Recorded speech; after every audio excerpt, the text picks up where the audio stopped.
عشان الزمالك يرجع تاني ينافس على البطولات، اول حاجة مجلس الادارة عندنا خلاص يحاولوا ان هم يمشوا بجد، يحاولوا ان هم يقدموا استقالتهم ويمشوا. الناس دي مش بتشتغل صح، الناس دي بتشتغل غلط. حد يقدر يقول لي يا جماعة حسين لبيب فين في كل اللي بيحصل ده؟ يعني انا شايف ميدو هو اللي متصدر الموضوع، شايف ممدوح عباس هو اللي متصدر الموضوع، فين حسين لبيب من كل اللي بيحصل ده؟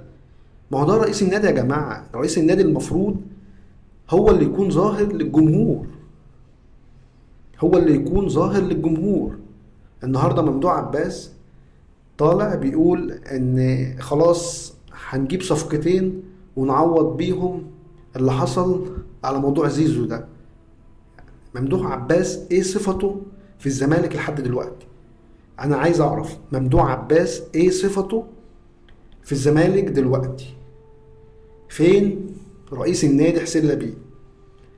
ما انتش قادر تظهر على الساحة وما انتش قادر تدير النادي، استقيل.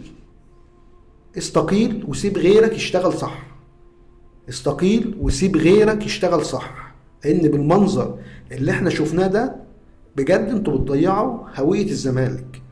ومحدش يا جماعة يفكر في الدوري واللي انت هتقدر ان انت تاخد مركز تاني والكلام ده.